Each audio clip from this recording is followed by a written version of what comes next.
대한민국 역사에서 절대 빼놓을 수 없는 이야기. 어떻게 보면 오늘날까지도 우리 주변에 아픔을 겪었던 분이 살아 계시고 또 앞으로도 기억해야 될 한국 전쟁에 관한 이야기를 시작해 보겠어요.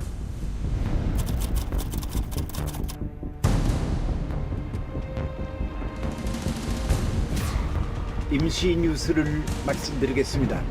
오늘 새벽 38선 전역에 걸쳐서 북한 공산군이 전면 공격을 시작했습니다. 그러나 여러분 안심하십시오. 우리 국군이 건재합니다.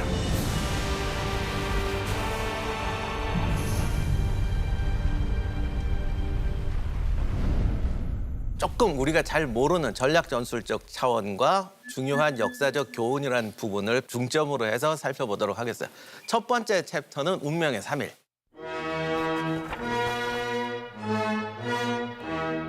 한국 전쟁에서 가장 충격적인 사건이 기습도 기습이지만 6월 28일에 서울이 함락되죠.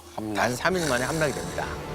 영적 인민군대는 반공격을 개시한 지 단 3일 만에 이제 침략자들의 식민지 통치로부터 서울을 완전히 해방시켰다. 그런데 이 운명의 3일이 사실은 한국 전쟁을 바꾸는 결정적인 키포인트예요. 당시 북한군은 7월 25일쯤엔 여기까지 다 점령하는 거로 계획을 세웠어요. 그럼 왜 그럼 이렇게 서둘렀느냐? 미군이 개입하면 안 된다. 그러니까 미군이 개입하려면 아무래도 태평양을 건너와야 되는데 한 달은 걸리지 않겠냐. 그래서 7월 23일 정도면 싹쓸이가 되는 구조로 계획을 세워.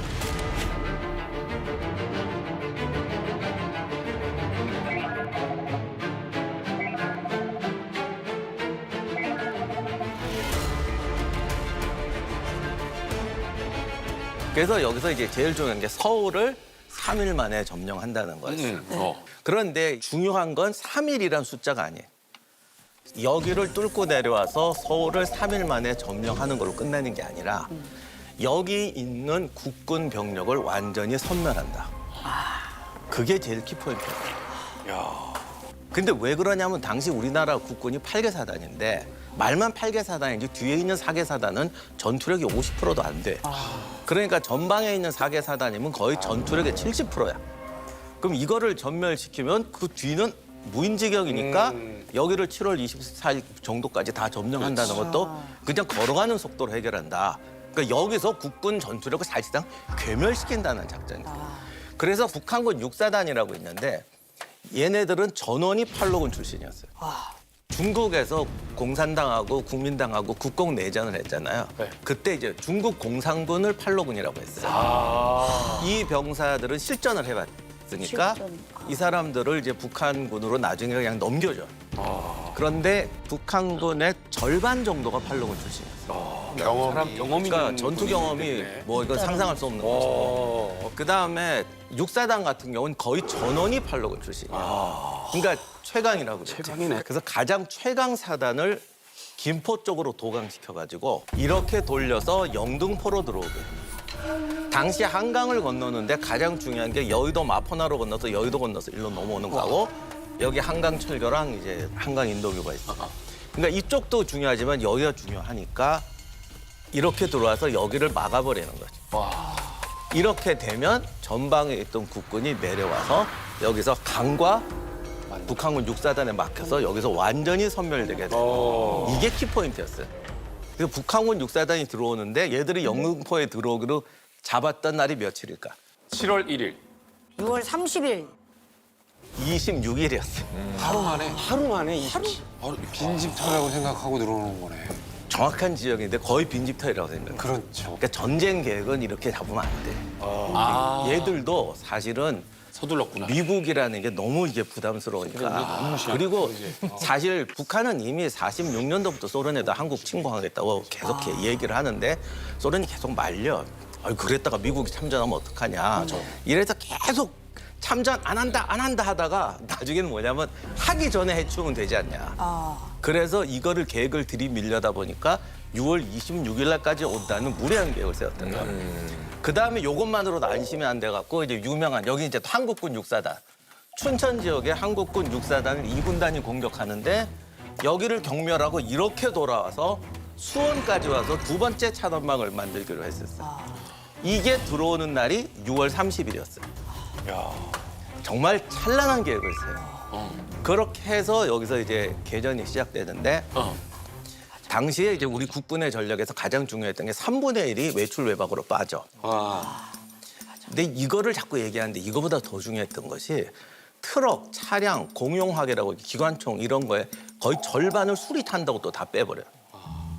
이렇게 되니까 전쟁을 하려면 계속 탄약을 보급해줘야 되는데 차량이 없어요. 그러니 포탄 같은 걸 제대로 보급을 할 왜 수가 없는 그렇게 거야. 한꺼번에 다 빠진 거예요? 그게 이제 미스터리. 그날 무슨 날이 있었나? 근데 하여간 전쟁 준비가 상당히 안 돼 있어요. 그러니까 실제 배치되어 있는 군대가 전쟁을 할 수 있는 상황이 아니었어요. 예를 들면 가장 기본적인 게 이거예요. 전선이 길어요.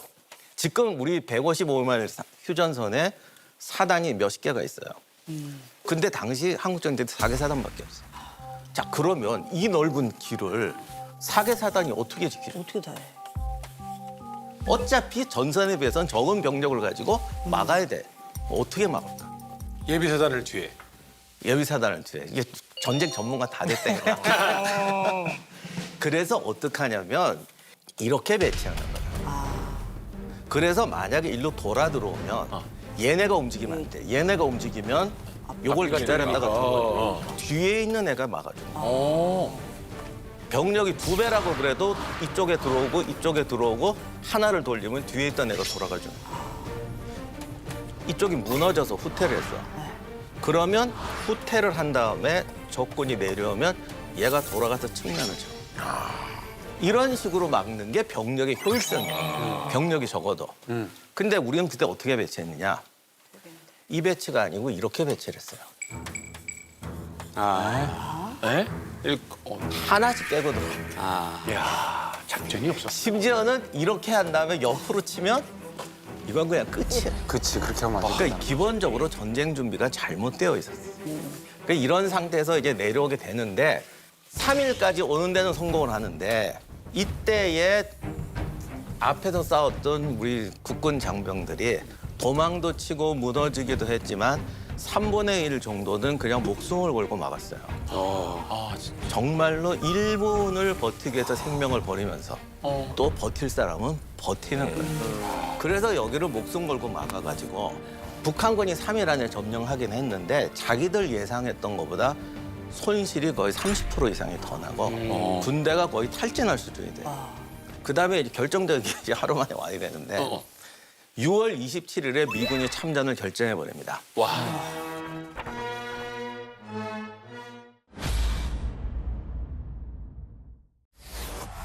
Shake it